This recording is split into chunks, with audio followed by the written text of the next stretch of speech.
Esse mistério de Deus, o qual está sendo falado em Apocalipse 10, versos 6 e 7, que se cumpre em Apocalipse 11 a partir do verso 15 no toque da última trombeta, ele envolve a última semana. E eu explico rapidinho o porquê. Porque a última semana não se cumpriu. E o que nos dá luz para entender que está envolvendo a última semana são os eventos que acontecem. Em Apocalipse 10, versos 6 e 7, o anjo levanta a mão direita para o céu e jura por aquele que vive eternamente que não haveria mais tempo. Na nossa tradução está escrito não haverá mais demora, mas no grego é a palavra cronos, que é tempo. Inclusive a palavra que está ali no grego, em vários outros textos é traduzido como tempo, mas ali o tradutor colocou demora, complicando aí a revelação para a gente. Mas não haverá mais tempo. Aí a explicação vem logo a seguir, porque nos dias da voz do sétimo anjo, quando tocar a sua trombeta, se cumprirá o mistério de Deus. E essa questão do juramento do anjo, e essa cena que ele faz de levantar a mão para o céu e jurar por aquele que vive eternamente, que não haveria mais tempo, nos faz lembrar diretamente o evento de Daniel capítulo 12. Um anjo levantou as duas mãos para o céu e jurou por aquele que vive para todo sempre, que todas aquelas maravilhas referidas no contexto imediato, ressurreição dos santos e tudo mais, se cumpririam depois de tempos e metade de um tempo. Metade, isso daí é a metade da última semana. Então por isso que esse evento está lá em Apocalipse 10, verso 7, para que por revelação do Espírito Santo, por intermédio da Escritura, nós nos lembrássemos desse mistério que está oculto, mas revelado pela palavra na meditação, através do Espírito Santo. Então Deus está nos dando luz, que na última trombeta se completa a última semana. É bem conexo, né? A última trombeta, que é a sétima, se completa a última semana, que é a sétima. Os últimos 7 anos. E nos leva para a sétima festa, que é a festa dos tabernáculos. Incrível, não é? Tudo conexo. E ampliando a revelação, nos introduz no sétimo milênio, que é o sábado sobre a terra, um sábado de descanso. Então, como não se cumpriu a última semana e isso é evidente, criou-se um mistério. Aonde que está essa semana? O que acontece nessa semana? Está em Apocalipse, revelado. Então, na timeline da última semana, você pode colocar ali um evento no início dela, um evento no meio dela e um evento no final dela. Qual seria o evento do início? Um personagem que faz uma aliança com muitos durante uma semana. Qual seria o evento da metade da semana? Esse mesmo personagem que faz aliança com muitos durante uma semana, ele quebra a aliança no meio da semana e faz cessar o sacrifício contínuo. Qual é o evento que está no final da última semana? A vinda de Cristo. Depois de tempos e metade de um tempo. Aquele ancião de dias que está em Daniel capítulo 7, que vem só depois desses 3 tempos e meio, fazer justiça aos santos. Que aparece em Daniel 7, volta a aparecer em Daniel 12, aparece em Apocalipse 12. E em Apocalipse 12, aonde justamente aparece 1260 dias, os 3 tempos e meio, justamente aí, você está vendo que o dragão se irou e foi fazer guerra contra os santos. Meu Deus, irmãos, como vocês não veem isso? Me refiro aos pré-tribulacionistas. Grande tribulação. Ira de quem? De Deus? Não. A ira do inimigo. Sobre os santos que estão dando testemunho de Deus na terra, numa terra completamente pervertida. E depois, em resposta, vem a ira de Deus, acabando com o reino do anticristo. Quer mais um texto para confirmar isso? Eu vou mostrar mais um texto para vocês. Esse texto se encontra em Apocalipse 19.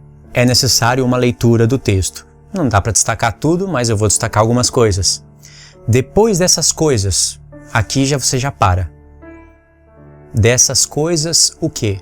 No Apocalipse existe uma certa cronologia que deve ser respeitada.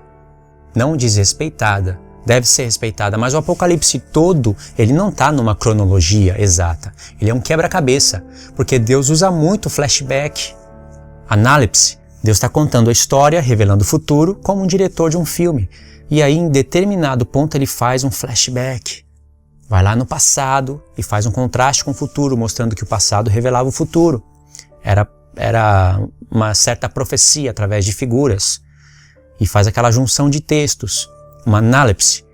E aí Deus usa dessa estratégia de revelação já desde Gênesis. Ele sempre volta, acrescenta detalhes, aí ele conta as coisas do futuro e volta no tempo. Então por isso se torna um quebra-cabeça, até mesmo para Deus colocar à prova os nossos corações, para ver se a gente estuda. Mas existe uma certa cronologia. O Apocalipse todo não está em cronologia. Depois dessas coisas, que foi a queda da grande Babilônia,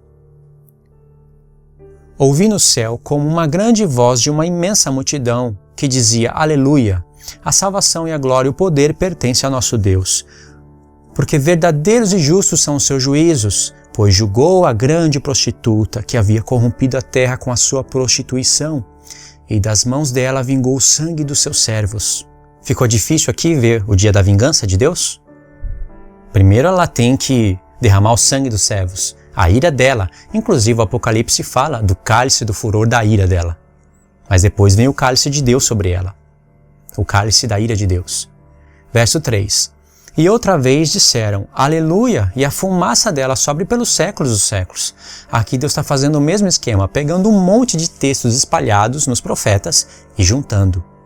Mas aqui a revelação é muito grande mesmo. Verso 4. Então os 24 anciãos e os 4 seres viventes prostraram-se e adoraram a Deus que está sentado no trono, dizendo Amém, Aleluia. Verso 5.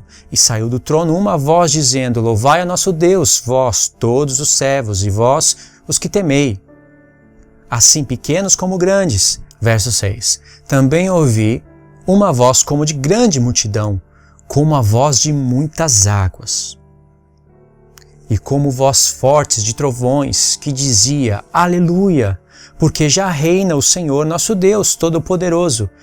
Qual é o tempo em que o Senhor passa a reinar? Em Apocalipse 11, a partir do verso 15, é no toque da última trombeta. Graças te damos, ó Senhor Deus Todo-Poderoso. Ali tem os 24 anciãos também. Que és e que eras, não fala mais o que hás de vir. Fala antes, 3 vezes, mas ali não fala o que hás de vir, porque ele veio. E ainda diz, assumiste o teu poder e passaste a reinar. Aqui, Deus passou a reinar depois da queda da grande Babilônia. Verso 7. Regozijemo-nos e exultemos e demos-lhe a glória, porque são chegadas as bodas do Cordeiro, e já a sua noiva se preparou. São chegadas as bodas do Cordeiro. Se você desrespeitar essa leitura aqui, você não tem respeito pela Escritura, irmão. Quando que é chegado o tempo das bodas do Cordeiro? Verso 8. E foi-lhe permitido vestir-se de linho fino, resplandecente e puro, pois o linho fino são as obras justas dos santos. E disse-me, escreve, bem-aventurado aqueles que são chamados à ceia das bodas do Cordeiro. Disse-me ainda, estas são as verdadeiras palavras de Deus. Verso 11. E vi o céu aberto, e eis um cavalo branco, e o que estava montado nele chamava-se Fiel e Verdadeiro. Julga e peleja com justiça. Os seus olhos eram como chama de fogo. Sobre a sua cabeça havia muitos diademas, e tinha um nome escrito que ninguém sabia, senão somente ele mesmo. Estava vestido de um manto salpicado de sangue, e o nome pelo qual se chamava é o Verbo de Deus. Seguiam-no os exércitos que estavam no céu, em cavalos brancos, e vestido de linho fino, branco e puro. A igreja está aqui com o Senhor. Da sua boca sai uma espada afiada para ferir com ela as nações.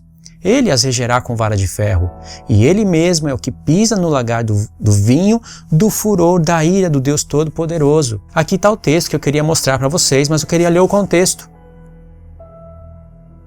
O lagar da ira de Deus, você tem que ler aqui Apocalipse 14, porque ali tem o lagar da ira de Deus. Mas em Apocalipse 19, em conexão com Apocalipse 11, porque aqui Deus passou a reinar depois da queda da grande Babilônia, tem aqui o lagar da ira de Deus, onde Deus vai pisar as nações. E é o lagar da ira, do vinho, do furor da sua ira. E aí, se eu continuasse lendo aqui, vocês iriam ver aspectos da ceia de Deus, das bodas do Cordeiro. As bodas do Cordeiro, se você estuda com revelação a palavra, ela não dura somente 7 anos, e principalmente não são os 7 anos onde a igreja vai estar nas bodas do Cordeiro e uma parte do povo vai estar sofrendo na terra. A palavra bodas, no grego, é a mesma palavra para casamento. Chegou o casamento de Deus. Então Deus não pode estar se casando com uma parte da sua noiva na terra. Eles vão ficar sem bodas. Não existe uma parte da esposa que fica sem bodas. Eu não sei como a mente de muitos irmãos consegue aceitar isso. Aceitar que uma parte da igreja sobe e uma outra parte fica sofrendo na mão do anticristo. Essa boa parte são judeus e gentios que se converterem na grande tribulação. Vão ficar sem bodas. E bodas é casamento. E o casamento de Deus, ele, tanto com tipologia, com textos da lei, ele é um milênio. Ele combina com a festa dos tabernáculos. Você quer ter uma leitura da palavra com revelação ou sem revelação? Você quer respeitar os textos ou você quer desrespeitar os textos, escolher somente o que você quer? Ficou claro, para mim ficou claríssimo que ira de Deus e grande tribulação não tem nada a ver uma coisa com a outra, embora esteja em tempos pertos, né? Porque nós estamos falando da última semana. E é isso, irmãos, não tem mais o que ler. O que eu li é suficiente. Deixa os comentários, comente com respeito, é claro, e vamos ver qual é o pensamento dos irmãos e o que os irmãos conseguiram entender do vídeo. Comente coisas relacionadas ao vídeo, tá bom? Deus abençoe a sua vida, em nome do Senhor Jesus, a gente se vê no próximo estudo.